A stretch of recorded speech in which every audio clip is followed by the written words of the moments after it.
I'm sorry that you won't get that image out of your head for the next. You'll die with that fucking image in your head. You will lay on your deathbed trying to explain to the nurses about the penis mouse, talking penis mouse. Michael does sell those, but you have to come to his house to get them. We'll give him time to get his fucking pants on. Then we'll do our quick little interview. Was that fun or what?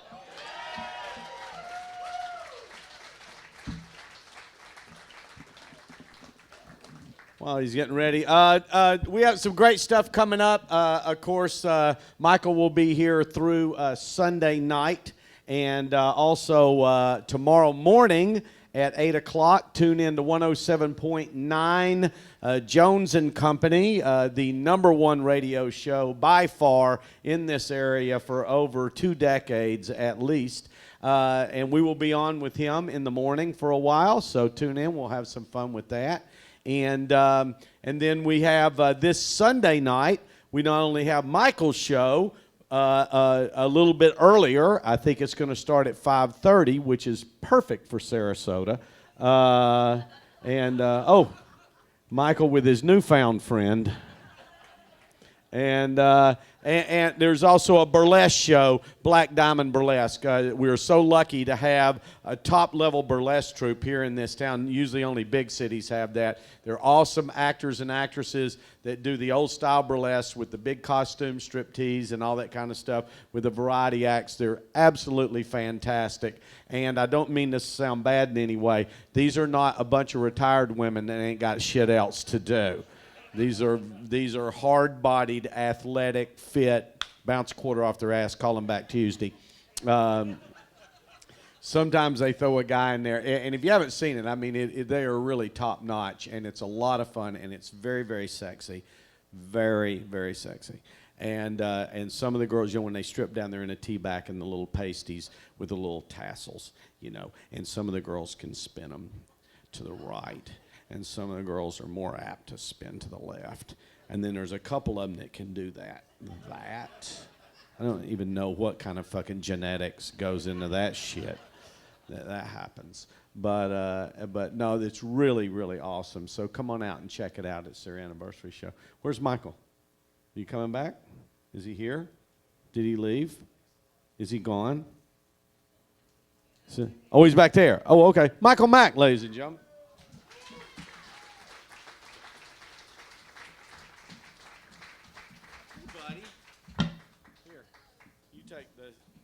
Stool you spit on. I don't know. Shouldn't this be Les's mic? It should be. Does this work?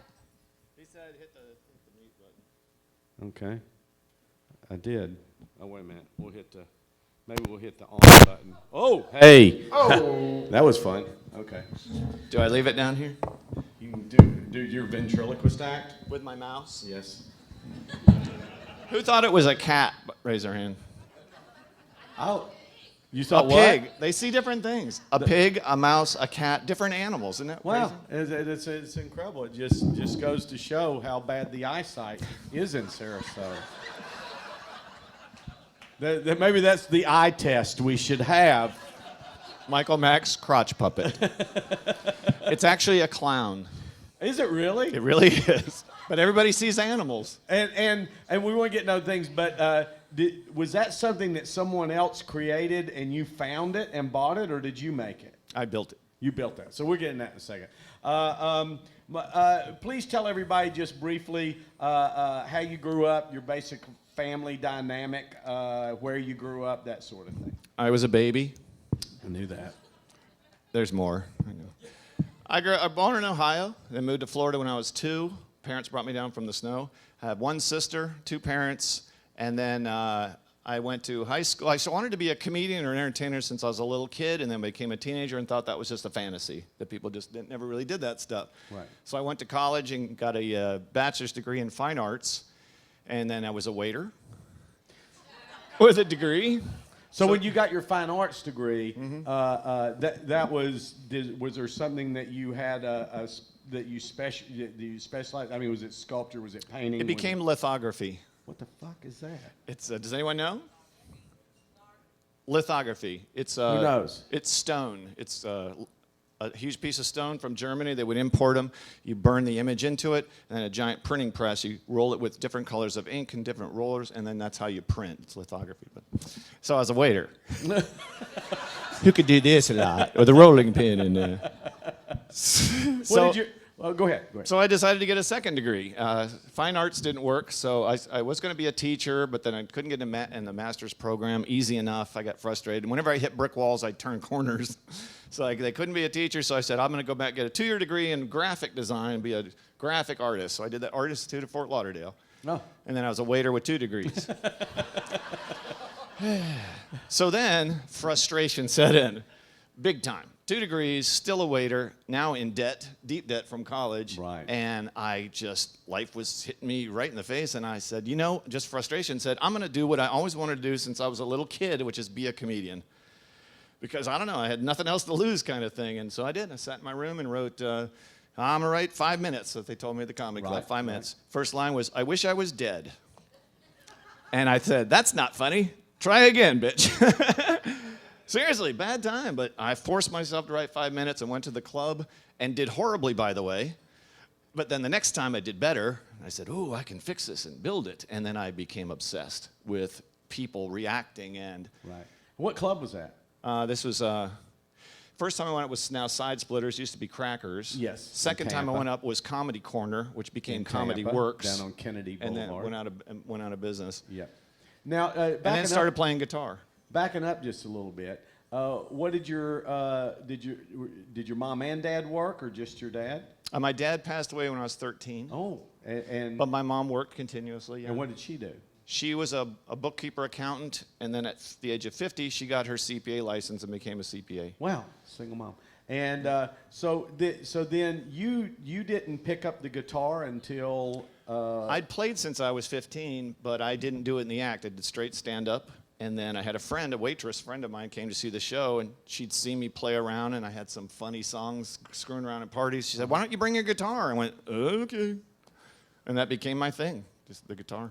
Got it. And at that point, from the point that you first went up on an open mic until not just getting paid, but until you were actually making some sort a sustainable living, how many years? Well, my first goal was to replace the day job waiting tables. Right. And I had to make $400 a week to tie that. Okay. And that took 10 years. It wasn't until I got hired by Carnival Cruise Lines, because they say, what's your schedule? What comedy clubs have you booked? Which they're scattered. It's so hard in the beginning. And they filled everything else with cruise ships. So steady pay all the time. And I said, goodbye, waiter. And right. that I was- love, and when people always ask about headlining and how long it takes, and that 10-year number is so common. 7 years is kind of quick. So people go, well, how long does it take to become a stand-up comedian and make a living? I go, almost exactly the same amount of time as it takes to get a doctorate degree. It's almost the same. And that's what people don't realize. And that's part of the interview process of this is to see that comics come from all walks of life, from all different things, and that we're not shot out of the womb this way. This isn't genetic predisposition. I was bald when I came out of the womb. I knew that. One You similarity. were breached too. And, but we not. And it's like people. How do they? I go work. It's hard work. You're passionate about it. You fall in love with it for the obvious reasons, but you don't make any money at it for a long time. As far as that goes. So. And then the 10-year frustration came around again, because I was still not full-time and still frustrated that people still wouldn't headline me and still didn't want to work. Some rooms wouldn't even talk to me. I'm like, 10 years of work? So I said, I got angry again, and I was like, I'm going to build something so mean and so in your face, they're not going to be able to say no. And that's where that thing came from. Yeah. Yeah. Exactly. Kind of worked.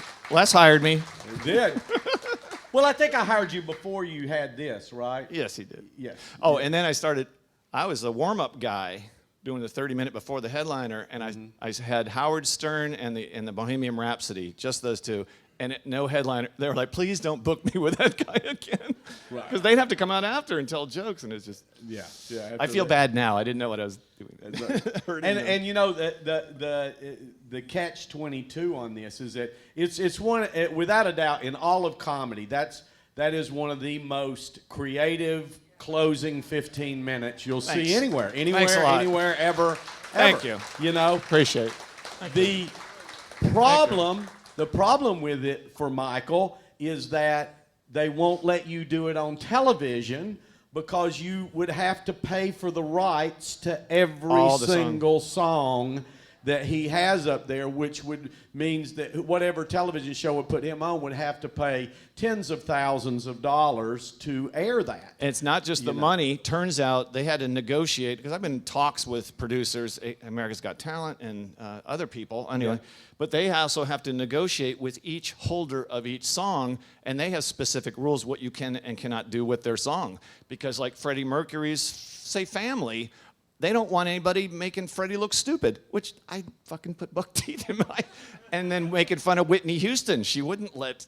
Oh, yeah, cocaine, sure, do that on TV, Mike. So there was not just the money, but that shit, too. Right. So it is... there are many comics out there that do song parodies and things like that, not to this level, but they do that. But those, you'll only see that live. You'll never get to see that on television. So thanks for coming. Yeah, because they pay the rights for that. It's incredible. Questions? You can bring up the house lights just a little bit. Just so I don't want to see them a lot. What does that mean, Les? Well, it scares me. No, if you have any questions at all for Michael or for me, yeah, sure. You're so talented. Thank you so much for your show. Thank you. Nice compliment. So sorry about your dad, but has your mom had a chance to enjoy your success? She has many times. She just yesterday was. Wait, what's today? Thursday. Yeah. Today's her birthday. Oh, nice. I did call her. It's such a blend, but yeah, she's 89 today. Oh, wow. Yeah. Yeah. So yeah, she's seen me many times, and she still lives. She loves in my Florida? my filthy act. No, she's in Georgia, in Augusta, where I live. Oh, yeah, that's right. I kind of help her out, and that's one reason I live there. Nice. Help her out. Cincinnati. I still got cousins up there. Who is playing football right now? Are they? Yes. The Bengals? No, the University of Cincinnati. Oh, that's right. It's Thursday. You're playing UCLA. What? Does your underwear have a battery? It's run by muscle tension. I just wanted to make sure that the audience that's my joke outside of this got the question. It's like all the puppets run, it's on a string and rubber band. That's what I'm doing. My hands are like this. I've got it through a loop, and the string goes through channels and a crotch piece, and then the mouth is cut open with a rubber band, and I'm pulling the mouth and snapping. Yeah. Come to my house. I'll prove it to you. It's not true. It's not true. This is the reason it's important to do your Kegels. She's right. Very important to do yours. There's many reasons to do Kegels. This is just one of them. As a matter of fact, I think we should all do a Kegel right now. On 3. 1, 2, 3. Kegel. Okay, that was nice. Another question? Running around? Pop, pop, pop. Nope. We all good? Yes. Oh, for me? Steve did. Steve did to, fuck around with me. I carry the golf club on stage. I didn't always do it. When we opened up our second club in 2001, when we were building out the theater, I had some golf clubs there because I just to fart around. I play golf a lot. And so I was walking on stage the first night, and the golf club was laying against the wall, and I thought Bob Hope was the only guy that brought a golf club on stage. And I loved Bob Hope, and I said, I'm going to do this to carry on that little tradition, and I love the sport, and he did it for that same reason. I think he was quoted, him and Bing Crosby were quoted as saying that comedy was just something that they did to play golf, so yeah, that was where it came from. Anything else? Yes? No? Over here? Yeah? Yes. Many years. Yeah. Got into I opened up the comedy club because when Pam and I got married, I didn't want to be on the road. I knew that I'd seen it enough. You have to be on the road at least 25 weeks a year to make any kind of money and be viable. So that means you're away from home more than you're home. That's the reason those marriages don't work out. You know what I mean? So I wanted to be home. So opening up a comedy club was a way that I could stay in the business and stay home, and because I'm more a family first guy. And it worked out nicely, didn't it? Yeah, it turned out okay. So far, so good. You had something over there? Yeah. Yeah, I was just curious how long before you lose that. You feel like you're going to crap your pants feeling? Oh, being frightened? Jeez. Almost never. She's about being nervous. When do you stop wanting to crap your pants? Like being scared before going up. I still have it. It's because it's strangers. Pick it. Going out in front of 100 people, and as confident as you are, and a pretty good success rate, still the unknown. It could go south on you, or south and then back up again. And every comedian knows, because we've all had it happen. We've all had a run for maybe years where we've never had a bad show. Right at that point, and it always happens at that point where you really feel like it can never happen again. And then you walk in front of an audience, just like you guys, and it's like, am I speaking a foreign language? And I mean, you just can't, and it's the most bizarre thing, but you can go tits up and bomb, and you just Let me never tell know. one of my favorite bombing stories. Really was not funny at the time, but now I can look back. I was not doing well. When the guy before you goes up and just lights the room on fire, sometimes you just can't follow him. Like even tonight, like Steve White's going up before you. I go, I watched him on TV when I was an open micer. I'm like, oh my God, Steve White. He was great, wasn't he? Yeah. That dude is a veteran from television. I'm He like, recently moved here, so that's cool. I was crapping my pants in the back of the room, going, how am I going to follow Steve? Yeah. But this one night, I had to follow this hot shot. He's really good. Even today, it wasn't a fluke. But I went up, and I'm just eating at something awful in front of 350 college kids. They hate me, everything I do. Nothing is working. At one point, I make the mistake, you learn never to say these things to an audience, and I go, man, you people are not digging me. And quiet, and a guy with a great Ed McMahon impersonation from the back of the room goes, you are correct, sir! It felt like I was punched in the stomach. Now I can laugh, but that hurt, and it just continued on. Oh, yeah, we've all had them, man. We've all had those shows that just like, holy fuck. You know, but that's what's exciting about it. It's a game. It's It playing is. craps. And, Anything else? Yes. it started Howard Stern by accident. I worked with Faye Woodruff. Yep. And the another Grandma from Hell. Grandma from Hell, and a woman comic, and I emceed for them, and they came up to take a bow, and they said, you got to wear this brown wig because it's supposed to be an all-girl show. Just, ha ha. I put on the wig, take a bow, they laugh. I walk to the audience, and an audience member grabs me and goes, oh my God, Howard Stern. I mean, exactly, like caught my attention. So I got the wig and the glasses, worked on that bit for 6 months, couldn't get it to work, got it to the end, it was working pretty well, but then it wasn't enough, and I was always looking at visuals. I'd seen other rhythmic things, and I saw this play Stomp. Have you seen that? It's rhythm. It's all drumming, right. basically the whole. Great. I saw it twice. At one point in the theater, they turned the lights off. What they did was simple. They just did Zippo lighters in the dark, but just the lights going off. 10,000 people or whatever it is, 1,000 people going. Where are we going? That feeling. Right. So I'm like, lights off, music, and then I saw Phil Collins in the Air Tonight video where it's just his head and the light is from the bottom, and that struck me. So I'd sit in a hotel room with a flashlight on my face. And go, this is going nowhere. So I had those things so far, and then I saw the Queen video one day, and it's Freddie lit from the bottom, which caught my attention. Said, oh, Phil was lit from the bottom, and then the guys appear, and I went, oh, if I could get puppet heads, I'd have to build a board and head, and this guy, me, and then this guy, and then this guy. They'll go crazy. I could see it in my head, and then now I got to build a scaffold that goes over my head. It took a month of wiring and pulleys, and then even just after building it to make it the same way every time. I had to choreograph who was going to sing with who at which part. But the first night I did it, that plus Howard Stern, they went crazy. And then I had 2 comics. The clothes came off, and it was just leopard skin, and I'd walk off the stage. You've been a wonderful audience, thank you, and good night. And I would just walk up. But 2 comics said, he should have a puppet on his dick. First guy said it, and I said, you're an idiot. Second guy said it, 30-year veteran, and I went, there must be something to that. 2 guys saw it in their imaginations. So that's what I did. I put that, and I just put it at the end of the Freddie Mercury, and they went crazy. So everything else just leads up to that. So from start to finish, when you started building this whole thing, you said it took a month just for that. How much time do you think it took just to put this bit together? I mean, for just the work that you had to do to build it. Well, each one would take a week, probably 40 hours to build each puppet.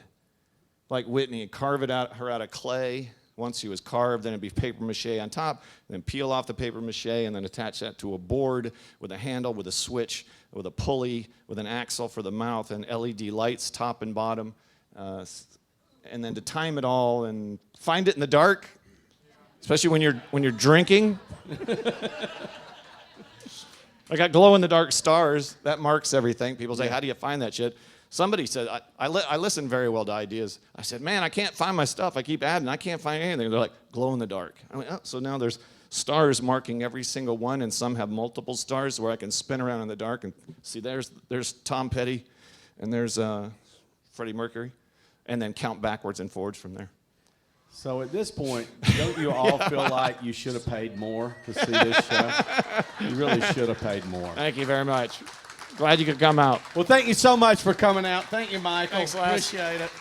See you, buddy. Michael will Thank be you very much. right back here in the corner with his T-shirts and whatnot. And we also, not only the burlesque this Sunday, watch every week we have Drag Queen Bingo. Thank you. Every month we have Drag Queen Bingo, which always sells out. If you don't know what that is, don't overthink it. It's drag.